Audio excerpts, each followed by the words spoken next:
Mi jefe pensó que yo solo era la secretaria, la que organiza la agenda, trae el café, imprime las presentaciones y toma nota de lo que los demás deciden. Durante años me habló como si mi trabajo fuera simplemente ayudar, como si mi cabeza fuera un accesorio de mis manos y mi puesto fuera una silla más cerca de la fotocopiadora que de la mesa de decisiones. Lo que él nunca imaginó es que, mientras me trataba como si fuera invisible, yo estaba viendo pasar por mi pantalla cada correo, cada copia oculta, cada mensaje que con el tiempo se convertiría en el mapa exacto de cómo se cavó su propia tumba profesional.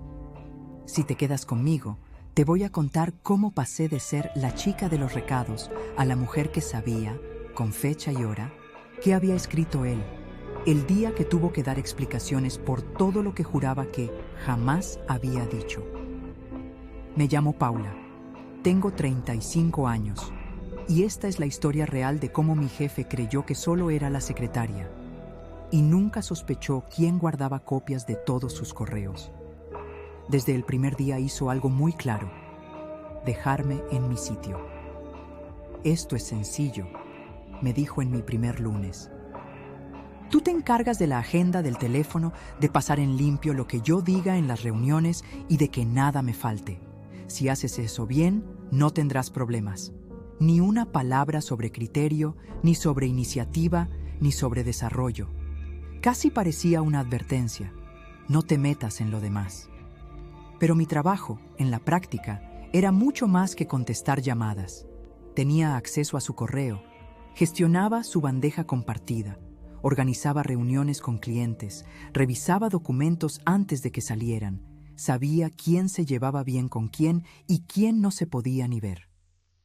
Mientras él presumía de tenerlo todo bajo control, yo era la que realmente veía el detrás de cámaras. El desprecio venía envuelto en cortesía. Frases como: Paula, tú de esto no entiendes, pero toma nota. No hace falta que opines, solo apunta. Es que las secretarias sois muy buenas para los detalles, pero esto es más estratégico. Cada vez que intentaba aportar algo más que «ya lo agendo», me cortaba con una sonrisa. «Qué mona, pero de verdad, no te compliques». La primera vez que entendí el valor real de lo que veía fue gracias a un error suyo. Un día, envió un correo a un cliente importante prometiendo algo que la empresa no podía cumplir. Un descuento que nadie había aprobado. Cuando dirección le pidió explicaciones, él dijo que nunca había ofrecido tal cosa, que debía ser una confusión. Me miró delante de todos y dijo: Paula, revisa, ¿verdad que eso no lo escribimos? Pensaba que yo iba a respaldar su mentira. Abrí la bandeja, busqué el correo y lo proyecté en la pantalla de la sala. Su nombre, su firma, su promesa, la fecha. Silencio. Él se aclaró la garganta y murmuró: Bueno, se me habrá pasado comentarlo. Esa fue la primera vez que vi cómo el peso de sus palabras caía de vuelta sobre él gracias a algo que yo tenía a 2 clics. A partir de entonces, empecé a prestar aún más atención. No por morbo, sino porque me di cuenta de que mi posición invisible era, en realidad, un punto de observación privilegiado. Yo veía los correos que mandaba él a la dirección, pero también los que mandaba a su círculo de confianza hablando mal de dirección. Veía cómo se quejaba del equipo en privado y luego se hacía el líder cercano en público. Veía cómo se atribuía ideas que habían salido de reuniones donde yo estaba sentada en una esquina tomando acta. También era testigo de cosas más feas. Comentarios despectivos sobre compañeras que se quedaban embarazadas, chistes sobre clientes, instrucciones por escrito para maquillar ciertos resultados antes de presentarlos. Mucho de eso no llegaba a los canales oficiales. Se quedaba en correos, en cadenas con copia oculta, en mensajes que él creía efímeros. Lo que él no sabía, o prefería olvidar, es que la configuración de su correo hacía que muchas de esas comunicaciones pasaran por la bandeja compartida que yo gestionaba, y que, por protocolo, las cosas importantes había que archivarlas en carpetas, y que, por costumbre, yo guardaba copias de casi todo. Un día, Sin buscarlo, me convertí en la receptora de una bomba. Llegó un correo de un proveedor. Respondía a un hilo que yo no había visto desde el principio. Al desplegarlo, aparecieron mensajes anteriores donde mi jefe le pedía que cambiara fechas, que ajustara conceptos, para que cuadre con lo que hemos presentado arriba. En otras palabras, que reescribiera la realidad. Lo leí varias veces, con un nudo en el estómago.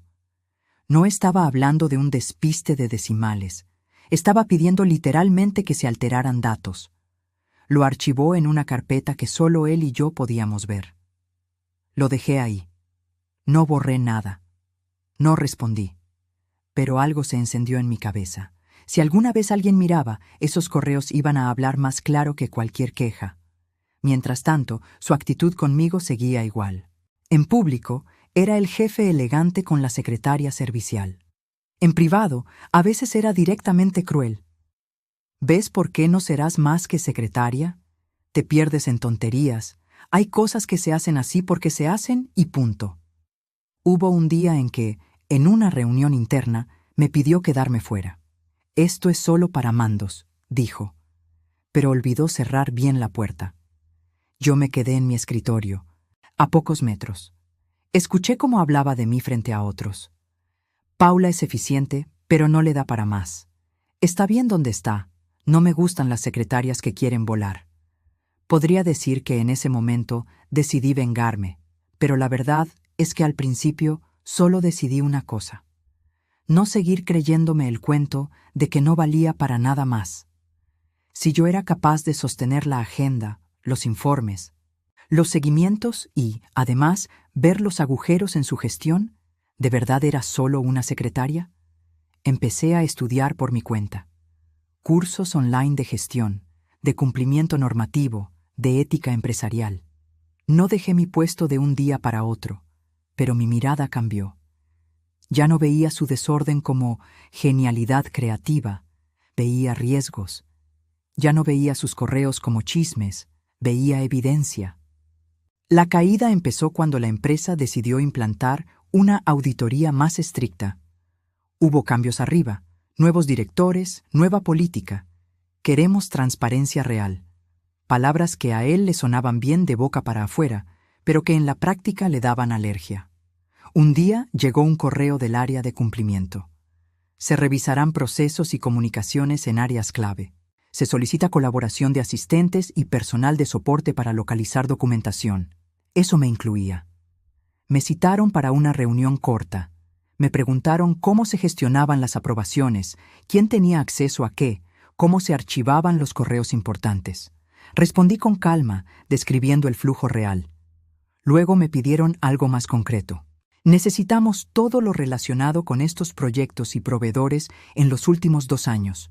Ahí estaban las instrucciones para cambiar fechas, los comentarios despectivos, las promesas no autorizadas, los correos donde se veía claramente que sabía cosas que luego negó haber sabido. Yo no seleccioné lo peor para entregarlo. Entregué todo: carpetas completas, copias de seguridad, rutas de acceso. No hice de fiscal, hice de archivo viviente. Las semanas siguientes el ambiente fue raro. Reuniones a puerta cerrada, caras largas, pasillos en los que antes se escuchaban chistes y ahora solo susurros. Mi jefe cada vez estaba más nervioso. Pasaba por mi puesto, miraba por encima de mi hombro, me hacía preguntas vagas. ¿Te han pedido algo de nuestros correos? Sí, respondía. Documentación de proyectos. ¿Y qué has mandado? Lo que tenemos. Un viernes, al final del día, llegó el comunicado oficial. Debido a discrepancias graves detectadas en la gestión del área, el señor X deja la empresa con efecto inmediato. Sin fotos, sin discurso, sin brindis de despedida. Solo una frase fría en un correo global. Nadie dijo en voz alta lo que muchos sabíamos: que muchas de esas discrepancias estaban por escrito y que alguien había tenido el cuidado y la costumbre de guardarlas. Algunas personas vinieron a mi mesa esos días con una mezcla de curiosidad y respeto nuevo. «Siempre supiste más de lo que decías, ¿eh?», comentó uno. Yo sonreí, sin confirmar ni negar. Otra me dijo, debió ser duro ver todo eso y seguir aquí. Fue duro, sí, pero también fue lo que me dio el empujón para salir de ahí con la cabeza alta cuando se abrió una oportunidad. Porque sí, cuando llegó el momento de reorganizar el área, alguien se acordó de mí de otra manera. Paula, tú conoces los procesos mejor que nadie. ¿Te interesaría pasar a un rol más técnico, más de coordinación?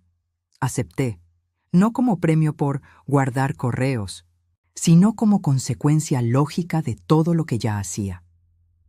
Si tú estás escuchando esto y alguien te ha hecho sentir que solo eres la secretaria, solo eres la asistente, solo estás para ayudar, quiero decirte algo. Muchas veces, la persona que piensan que es solo algo es la que realmente sabe cómo funciona todo. Tu trabajo no vale menos porque no lleve un título rimbombante. Y tu mirada importa, aunque otros intenten convencerte de que no. Mi jefe pensó que solo era la secretaria. Nunca sospechó que mientras él escribía correos confiando en que nadie los recordaría, alguien los archivaba con fecha, hora y asunto.